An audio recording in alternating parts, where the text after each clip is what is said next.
तो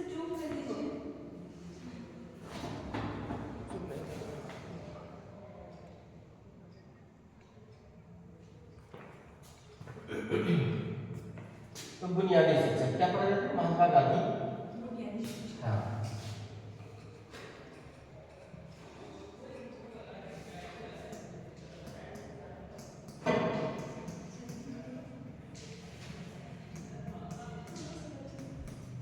इसका महात्मा गांधी का बुनियादी शिक्षा।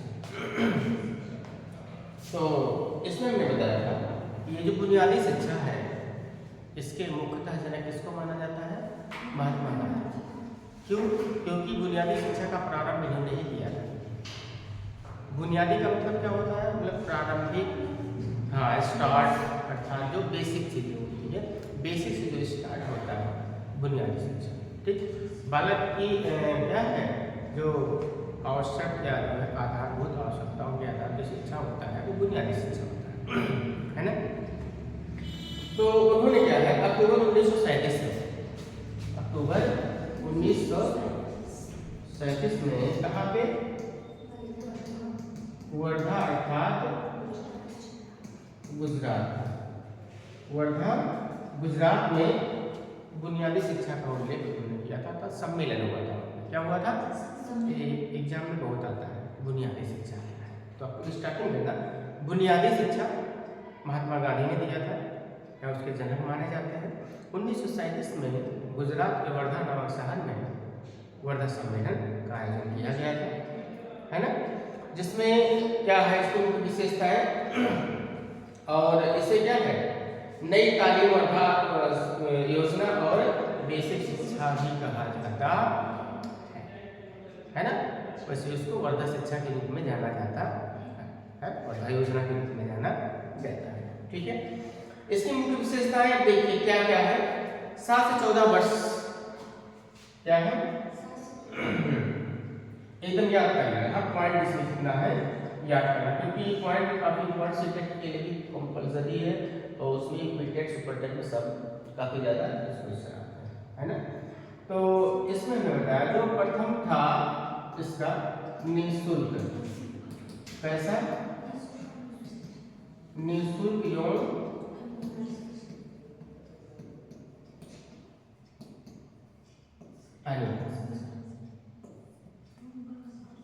निःशुल्क यौन अनिवार्य शिक्षा। क्या शिवानी क्या बात कर रही है? निःशुल्क यौन अनिवार्य की बात कौन करते हैं? महात्मा गांधी। किसमें? वर्धा योजना के तहत, है ना। बुनियादी शिक्षा में उन्होंने पहला बात उन्होंने कहा, क्या कहा? 6 से 14 वर्ष के बच्चों को, जो भी 7 से 14 वर्ष की आयु के बच्चों को क्या है निःशुल्क यौन अनिवार्य शिक्षा का प्रावधान किया जाए, अर्थात शिक्षा दिया जाए। ठीक है, दूसरा हमने आपको क्या बताया था? हाँ,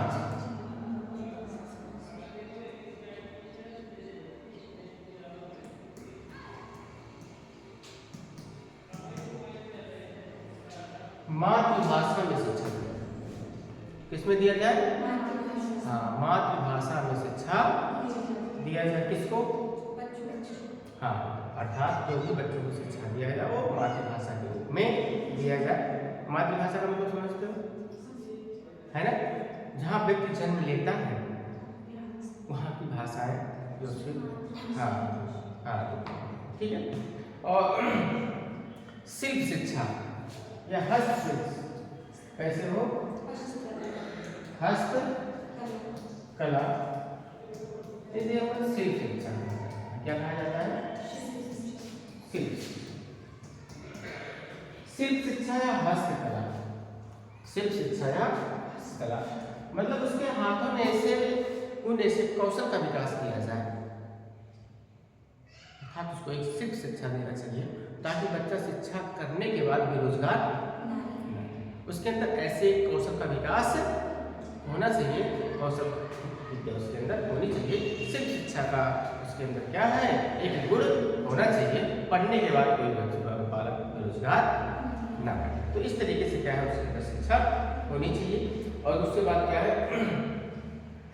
बच्चों द्वारा बनाई गई सामग्री का उपयोग होगा और फिर क्या है, और उसकी आय जो होगा वो विद्या देगा, है ना।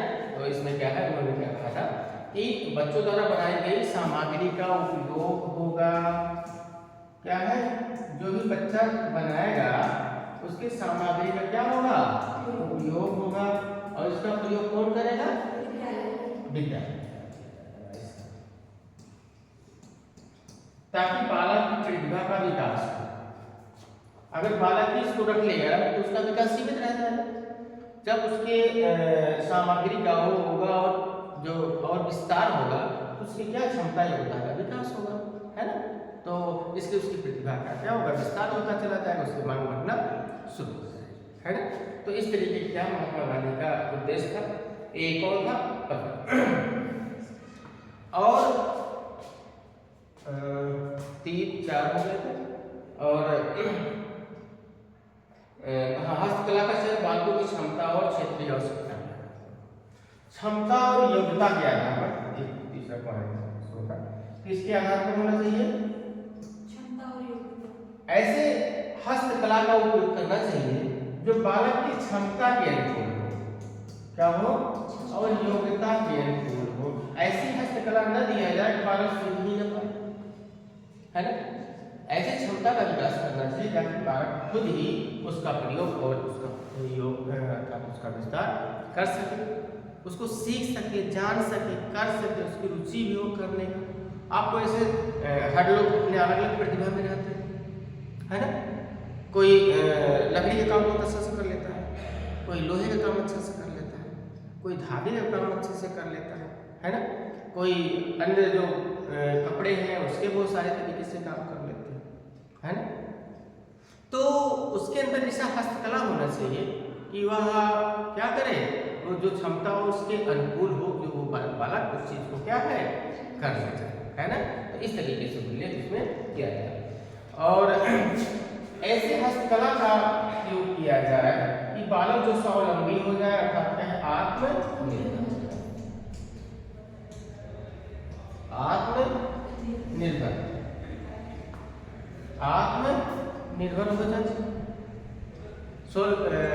अर्थात क्या है, हाँ, उसको करने के बाद, अर्थात उसको करने के बाद क्या हो जाए, आत्मनिर्भर, है ना। कि ऐसी क्षमता का विकास किया जाए उनके अंदर कि बालक स्वयं ही आत्मनिर्भर हो जाए। अर्थात शिक्षित होने के बाद भी अगर बालक नहीं से अपने पैर पर खड़ा हो पाता है तो इसका मतलब शिक्षा उसका व्यर्थ है ना। तो महात्मा गांधी का उद्देश्य यही था कि बालक शिक्षित होने के बाद आत्मनिर्भर हो जाए, वह किसी के ऊपर निर्भर न रहे। सिर्फ शिक्षा ऐसा दिया जाए, कोई ऐसा हुनर उसके अंदर पैदा किया जाए कि स्वयं भी रोजगार उत्पन्न कर। तो ये महात्मा गांधी की बुनियादी शिक्षा थी। वर्धा शिक्षा जो सम्मेलन हुआ था उसमें उन्होंने ये सारी बातों को क्या किया था, बताया था। अपनी घोषणा में उन्होंने प्रस्ताव पारित किया था कि बुनियादी शिक्षा का इस तरीके से प्रारूप होना चाहिए ताकि बालक पढ़ने लिखने के बाद क्या हो जाए, स्वयं ही आत्मनिर्भर रहे, रोजगार युक्त रहे। तो इस तरीके की क्या शिक्षा का व्यवस्था होनी चाहिए और विद्यालयों में इस तरीके का हस्तशिल्प की व्यवस्था होनी चाहिए कि बालक स्वयं ही आत्मनिर्भर हो सके, उसको सीख सके, जान सके और उसको कर सके। ठीक, तो ये हुआ उनका बुनियादी शिक्षा। तो कहने का मतलब ये है कि बुनियादी शिक्षा का मतलब ये होता था बालक के शरीर मन आत्मा का विकास। क्या है, महात्मा गांधी जो बुनियादी शिक्षा दिए थे उनका कहने का मतलब था बालक का क्या है, शरीर मन आत्मा का क्या है विकास हो। ये बालक की बुनियादी चीजें हैं। क्या चीजें हैं, बुनियादी आवश्यकता है। अगर ये शरीर का विकास कर लेता है, मन का विकास कर लेता है और आत्मा का विकास कर लेता है तो उसकी जो नीड है, आवश्यकताएं हैं, बुनियादी आवश्यकताओं को तो क्या कर सकता है, वह पूरा कर सकता है। समझ रहे। और जिसके अंदर इन तीनों शक्तियों का विकास नहीं होता है, इन शक्तियों का क्या है विकास नहीं होता है, तो फिर क्या है, वह मानव मूल्य का विकास नहीं होता। मानव मूल्य का विकास क्या नहीं होगा? हाँ, मानव मूल का विकास नहीं होगा, अर्थात क्या है, शिक्षा का कोई अर्थ नहीं निकलेगा जब तक बालक के शरीर मन आत्मा का विकास आप नहीं कर सकते। तो शिक्षा का मुख्य उद्देश्य बुनियादी आवश्यकताओं की पूर्ति करना, शरीर का भी, मन का भी और आत्मा का विकास करना बुनियादी शिक्षा का आधार है। ठीक है। तो उन्होंने कहा है, किसने? महात्मा गांधी का। तो जैसे वो कहते हैं कि शिक्षा के सच्चे अर्थ में ज्ञान का महत्व नहीं के बराबर है। ज्ञान का महत्व किसके नहीं के बराबर है? क्यों? गांधी जी अक्षर ज्ञान को ना तो शिक्षा का आरंभ मानते हैं और ना ही मतलब केवल अक्षर ज्ञान हो जाए, केवल आपको अक्षर का ज्ञान हो जाए तो उसको ज्ञान वो नहीं मानते हैं। ये बहुत पढ़ लिख लिए हो और उसका कोई उपयोग ही ना हो, उसका कोई कार्य संचालन ना हो, तो उसका कोई मतलब नहीं। अक्षर ज्ञान को शिक्षा नहीं मानते हैं। गांधी ने कहा है कि बालक और मनुष्य जो शरीर मन आत्मा एक तीनों चीजें हैं, इन तीनों में अगर समन्वय क्या है, समन्वय करके विकास नहीं कर पाएगा, सर्वांगीण विकास नहीं कर पाएगा, तो शिक्षा का मतलब व्यर्थ है। अक्षर ज्ञान कोई शिक्षा नहीं होता है। ज्ञान कोई क्या है, शिक्षा नहीं होती है। ज्ञान वो होता है, शिक्षा वो होती है जो शरीर मन आत्मा का समन्वय करके बालक के व्यक्तित्व का विकास या निर्माण करती है, समन्वय स्थापित करती है ना। शिक्षा का मतलब ये है। ऐसे पहले लाइन में महात्मा गांधी ने शिक्षा के अर्थ में अर्थात शिक्षा के विचार में शरीर मन आत्मा के समन्वय को माना है। अगर शरीर मन आत्मा शरीर मन आत्मा का समन्वय नहीं होगा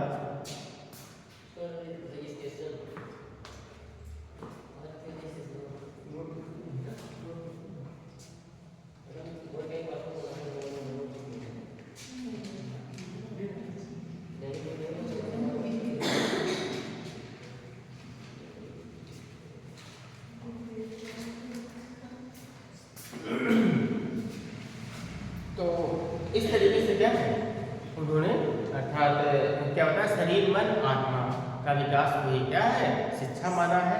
और उन्होंने अक्षर ज्ञान को शिक्षा नहीं माना है। जब तक क्या है इन तीनों में समन्वय नहीं होगा तब तक क्या शिक्षा का कोई अर्थ नहीं होता है। तो ऐसे ही स्टार्टिंग में लिखना, गांधी के विचार आ जाएगा तो महात्मा गांधी, क्योंकि ज्यादा शब्द लिखना नहीं है, बहुत कम शब्दों में लिखना है, तो स्टार्टिंग में लिख दो, है ना। महात्मा गांधी ने अक्षर ज्ञान को शिक्षा नहीं माना है। इन्होंने शरीर मन आत्मा को क्या है, ये समन्वय को ही शिक्षा माना है। ठीक है, 20 शब्द का हो गया, 20 शब्द का क्या है हो जाएगा 20 शब्द, और उसी को अलग और डिफिनेशन करना है तो थोड़ा सा क्या है उसी में और बढ़ा दो। महात्मा गांधी ने उसी में थोड़ा सा वर्धा सम्मेलन में जो वर्धा की बुनियादी शिक्षा में उन्होंने क्या है ये वर्धा योजना में इस तरीके से क्या है शिक्षा के संबंधी घोषणा पत्र में भी शामिल किया था, बुनियादी शिक्षा में शामिल किया था, है ना। तो ये सारी चीजें क्या है उसमें। तो साक्षरता ना तो शिक्षा का अंत है ना ही प्रारंभ है। मतलब साक्षरता होना ही शिक्षा नहीं होता है। कहानी मतलब ये भी एक वर्ड जोड़ देना, साक्षरता होना ही शिक्षा नहीं होता, ना तो शिक्षा का प्रारंभ है ना ही शिक्षा का अंत है ना। यह केवल एक साधन है। साक्षरता क्या है, हाँ ये लिख देना जरूर उसमें। साक्षरता क्या है, एक साधन है। साक्षरता एक साधन है अर्थात मीन्स है ना। साक्षरता क्या है, एक साधन है। साक्षरता शिक्षा नहीं है, ना तो साक्षरता शिक्षा का प्रारंभ है और ना ही साक्षरता शिक्षा का अंत। ये भी एक लाइन जोड़ देना उसमें तो एकदम पूरा पॉइंट हो जाएगा, है ना। तो जिसके द्वारा पुरुष एवं और स्त्री की क्या है शिक्षित किया जाएगा। ठीक है, जैसा कि शिक्षा का अर्थ माना जाता है कि डिग्री हासिल करना, है ना, डिग्री हासिल करना और फिर क्या नौकरी पाना, करियर बनना होता है। तो ये क्या है संकीर्ण समाज, क्या है संकीर्ण है और इस तरीके से समाज जो है शिक्षा से बहुत दूर होता चला जा रहा है। तो इस तरीके से क्या है वो शिक्षा के अर्थ को इस बुक में स्पष्ट करते हैं महात्मा गांधी। अर्थात शरीर मन आत्मा का विकास करना ये शिक्षा है, ना क्या है अक्षर ज्ञान अक्षर ज्ञान या साक्षरता। अर्थात शिक्षा का आरंभ न तो साक्षरता से होता है, साक्षरता शिक्षा का न तो प्रारंभ है और न ही ये 2-4 लाइन याद करो दिमाग में, गाली विचार लिख दोगे तो पर्याप्त रहेगा, है ना। हाँ, टू द पॉइंट लिखोगे तो कोई दिक्कत नहीं। शिक्षा के उद्देश्य उन्होंने कहा था, कौन कहा था, महात्मा गांधी ने, जीविकोपार्जन का उद्देश्य होना चाहिए। क्या उद्देश्य होना चाहिए? महात्मा गांधी शिक्षा का उद्देश्य जीविकोपार्जन।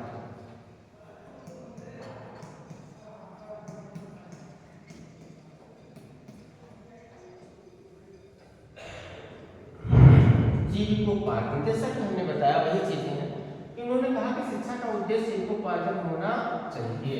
अर्थात वह बच्चा क्या हो जाए, अपने ऊपर निर्भर हो जाए, आत्मनिर्भर हो जाए। अर्थात जीविकोपार्जन के रूप में क्या है, वह स्वयं ही ऐसा, इसलिए वो सिर्फ शिक्षा की बात करता है। कौन सी शिक्षा की बात करता है? महात्मा गांधी सिर्फ शिक्षा की बात करते हैं। किसकी बात करते हैं? सिर्फ शिक्षा की बात करते हैं, ताकि बालक जो होता है वह अपने हस्तकला में निपुण होकर, इसमें हस्तकला में निपुण होकर वो शिक्षा को ग्रहण कर सके, है ना। तो इस तरीके से क्या है, शिक्षा उन्होंने जीविकोपार्जन का साधन बनाया है कि बालक शिक्षित होने का मतलब होता है, शिक्षा का उद्देश्य होता है बालक स्वयं ही जीविकोपार्जन, अपने आजीविका का क्या है, स्वयं निर्वाह कर सके, वह किसी के ऊपर निर्भर न रहे, तब आत्मनिर्भर हो जाए। इसलिए सिर्फ शिक्षा की बात करते हैं।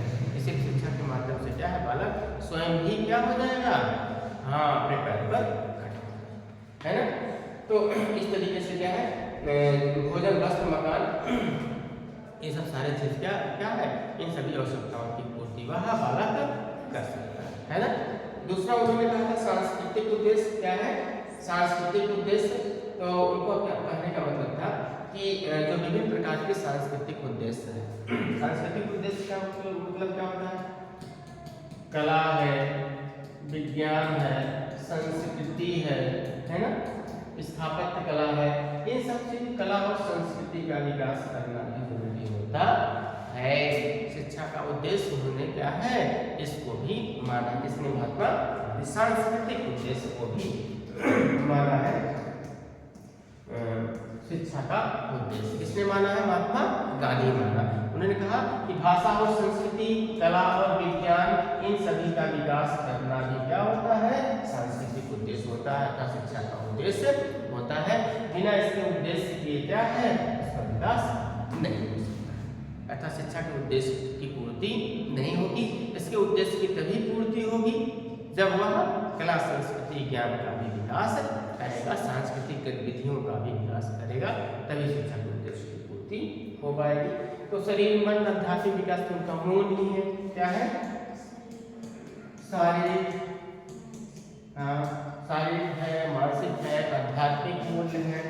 तो ये सब सारी चीज तो हमने बताया है आप लोग को। महात्मा गांधी की शिक्षा के उद्देश्य को शरीर, मन, आत्मा या शरीर, मन, शारीरिक, मानसिक, आध्यात्मिक, आत्मिक गुणों का विकास करना भी शिक्षा का मुख्य उद्देश्य। बिना इसके शिक्षा क्या है, व्यर्थ है, अधूरा है। ठीक है।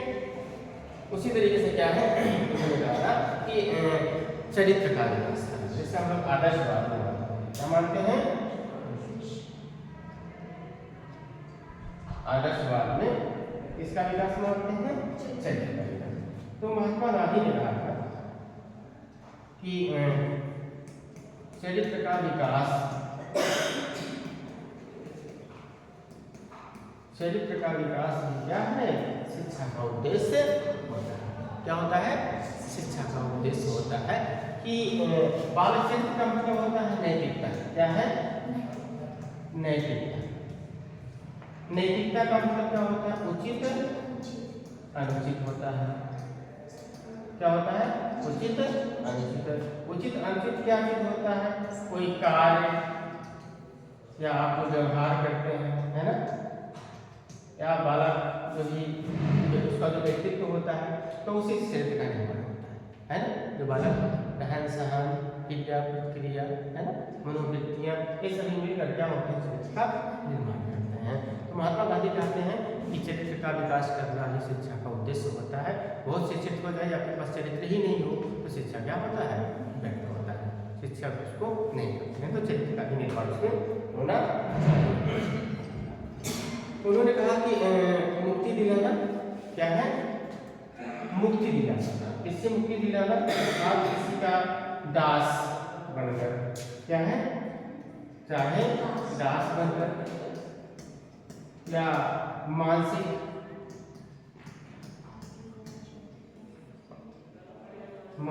है, बौद्धिक है, शारीरिक है, तो मन से, बुद्धि से, शरीर से किसी का दास बनकर न रखा जाए, अर्थात मुक्त होकर शिक्षा को ग्रहण किया जाए, सिखाया जाए। किसी का मानसिक दास, बौद्धिक दास अर्थात शारीरिक दास बनकर न रखा जाए। शिक्षा को मुक्त देना चाहिए, किसी को दबाव बनकर नहीं बनकर शिक्षा दिया जा सकता है। और मुक्त शिक्षा का क्या है, उन्होंने कहा किसी को ऐसी शिक्षा ना दिया जाए कि वह क्या है, उसकी उपलब्धि ना हो, अर्थात किसी को परेशान करके शिक्षा न दी। ठीक है।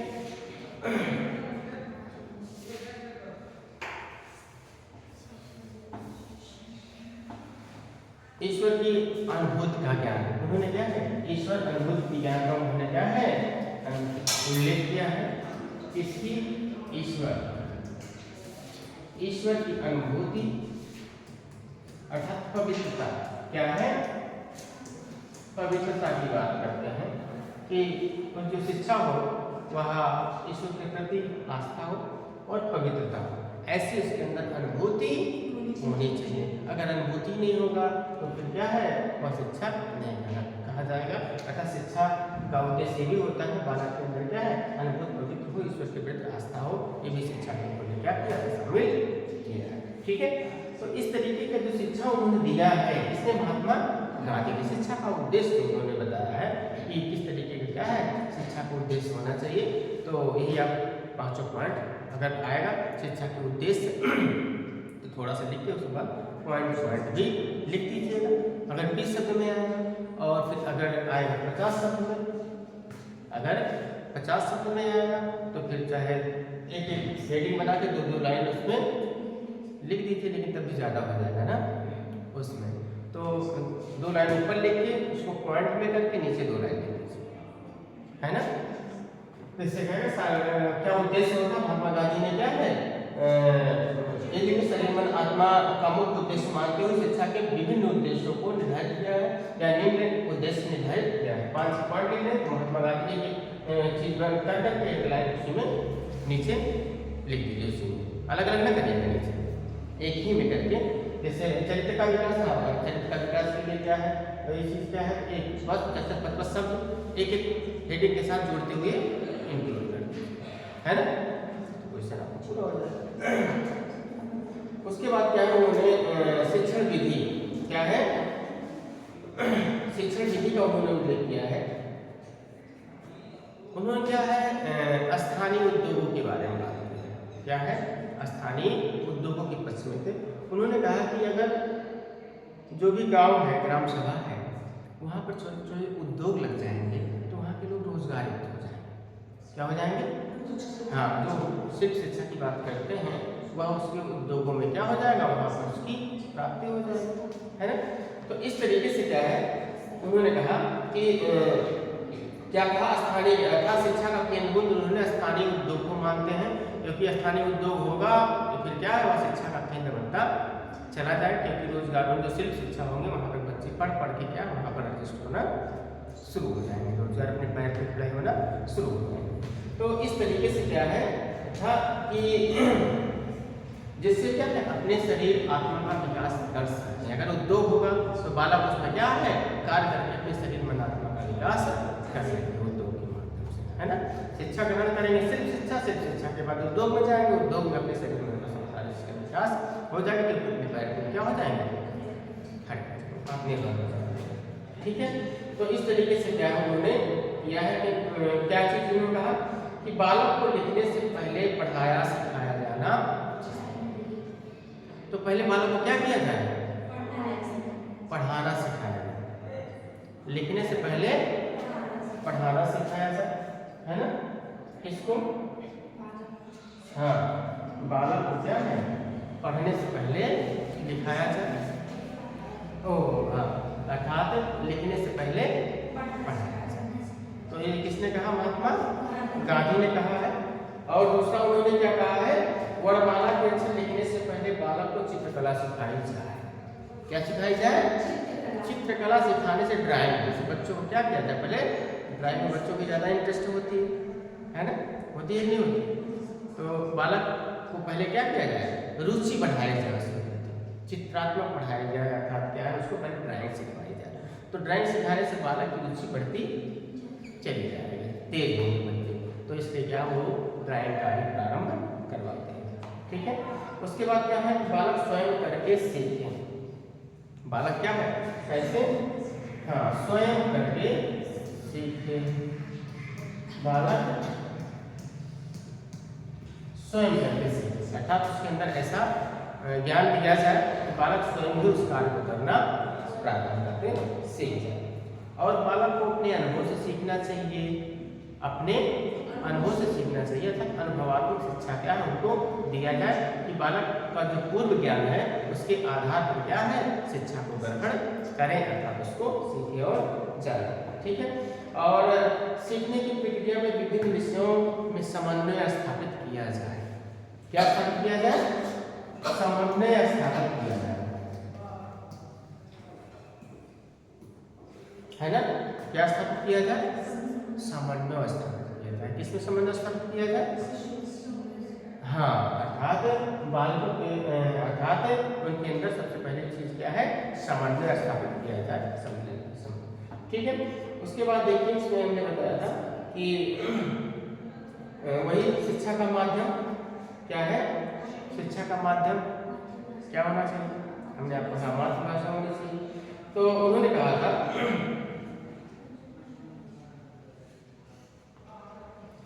जो विदेशी भाषा है, अर्थात जो बाहर के पाश्चात्य देशों की भाषा है ना? अगर उन पाश्चात्य देशों की भाषाओं को पढ़ाया जाएगा तो फिर क्या है? उनके आत्म तत्व का विकास नहीं होगा। किसके आत्म तत्व का विकास नहीं होगा? बालक। इसलिए क्या है उन्होंने भारतीय भाषाओं के पसंद थे और फिर क्या है मातृभाषा को प्रमुख मानते हैं। और उन्होंने कहा दिया था कि